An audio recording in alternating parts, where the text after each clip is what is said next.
لما أي حدا جاي من الشام يسألنا شو بجيب لك معي، الجواب واحد: برازق شامية. تعالوا نعملها سوا بالبيت على طريقة المحلات ولسه أطيب.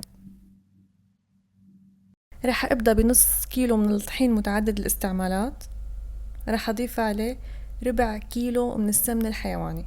شوفوا إذا بدكم تاخدوا النكهة الأصلية لازم تستخدموا سمن حيواني. رح أدعكهم سوا كتير منيح، وخدوا وقتكم بهيدي العملية لأنه هي الأساس بنجاح وصفة البرازق.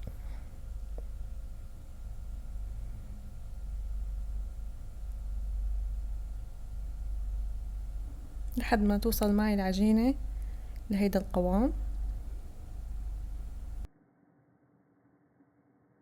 رح أغطيها ودخلها على البراد مدة نص ساعة بين ما جهز السوائل. 3/4 الكوب من المي.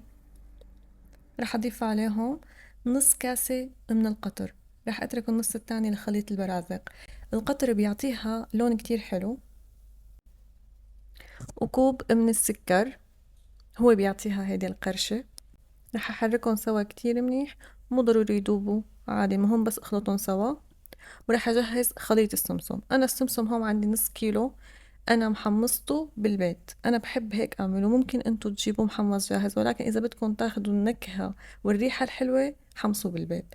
رح أضيف عليه نص كاسة القطر يلي كانت ضالة عندي، ورح أخلطهم سوا. رح يصير عندي هون القوام دبق شوي. خلطوهم كتير منيح لحتى هيك ريحتهم تفوح ويتشربوا القطر.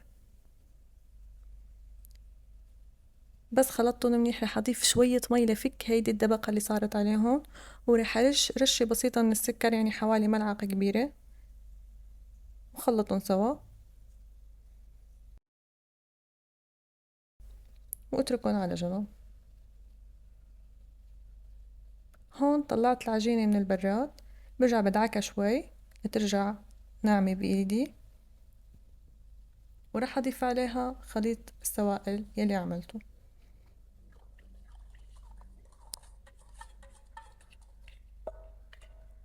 ورح أعجنهم منيح لحد ما يتماسك القوام شوي.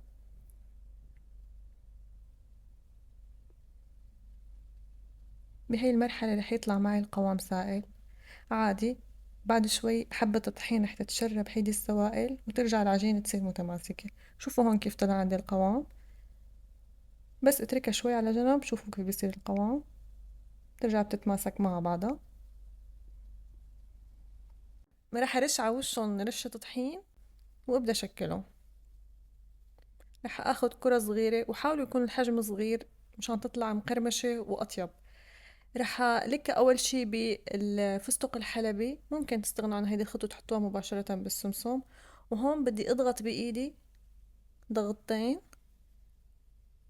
بهيدا الشكل لحتى تسحب معي سمسم منيح. ورح احطها بصينية. طبعا انا هون ما حطيت خميرة، فما في داعي بعد بيناتهم، يعني ما رح ينفشوا. هون كمان عملتها بدون فستق حلبي اذا حابين تعملوها. بس بضغط ضغطتين هيك. شوفوا كيف بتسحب معي السمسم. بدخلها على فرن، وموضوع الفرن هون كتير مهم. الفرن لازم تكون حرارته قليلة، يعني حوالي 150 160 ماكسيموم. رح أشغل الفرن من تحت بس حمرت معي من تحت رح أشغل مو فوق شي بسيط. انتبهوا هون السمسم ممكن يحترق معكم بسرعة، فخلوكم عم تراقبوه. رح تاخد حوالي من 10 ل 12 15 دقيقة ماكسيموم. وشوفوا لي الجمال، المنظر لوحده بيحكي، الريحة رح تفوح بالبيت. واسمعوا معي هالقرشة،